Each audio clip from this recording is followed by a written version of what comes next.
I'm going to say I don't think anyone has been more involved in the Scream franchise than Kevin Williamson, from writing the first one, executive producer, producer, now directing number seven. I mean, talk to us about that process to now directing the seventh one, your first in the franchise.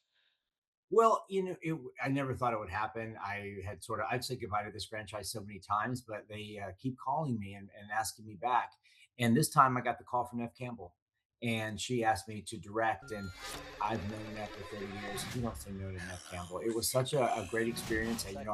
I wanted to reunite with Courtney Cox, who I love dearly. And I love these characters so much. It was impossible to not do it. And so that's how that was my origin story of my participation in this particular seven. But, it's scary. You're doing number seven of anything would be a little daunting.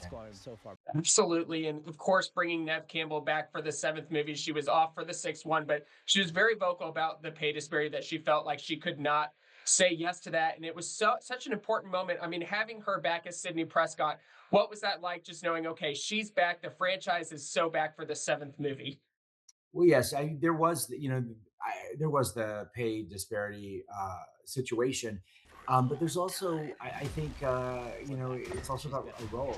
She's Sidney Prescott, and this particular installment is centric to her character, and so it is sort of putting her front and center in the franchise in a way she hasn't been since Scream Three. I love how this franchise just keeps reinventing the wheel. Like, yes, it pays homage to all the previous ones, but there's never going to not be a Ghostface. It's not like, oh, we have to keep bringing him back from the dead. There are so many people that can make sure this legacy lives on. What is important to you in that aspect? Well, I think you hit it on the head. That is the beauty of this particular franchise is that we have someone different under the ghost face mask every time, and you never know who it is until they have that little mystery element of the who done it and who's the suspects and who's who, and so that way you can always sort of reinvent this franchise, and it can have many tentacles, and it can go in many different directions. We can go to New York, or we can go to Indiana, we can go all over the place and tell different stories, and I think building that universe out is what I think can really keep this franchise alive, and that's what we hope to do. And we really keep bringing it back with Courtney Cox, with David Arquette. I mean, Matthew Lillard and Laurie Metcalf making their appearances here. Just such nostalgia for people that watched the original movies, and now we're finding new audiences this time. What is that like, reuniting all these people, just the camaraderie on set, and just reliving all these great memories? That day was a lot of fun when we had them all at once.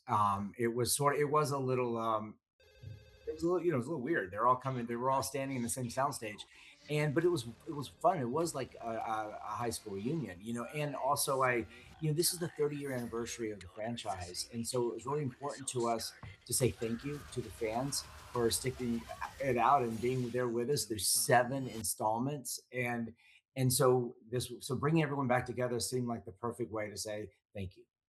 Scream 7, let's do seven more, but people have to see Scream 7 in theaters with an audience full of people right now. Kevin, thank you so much for your time. No, thank you, thank you.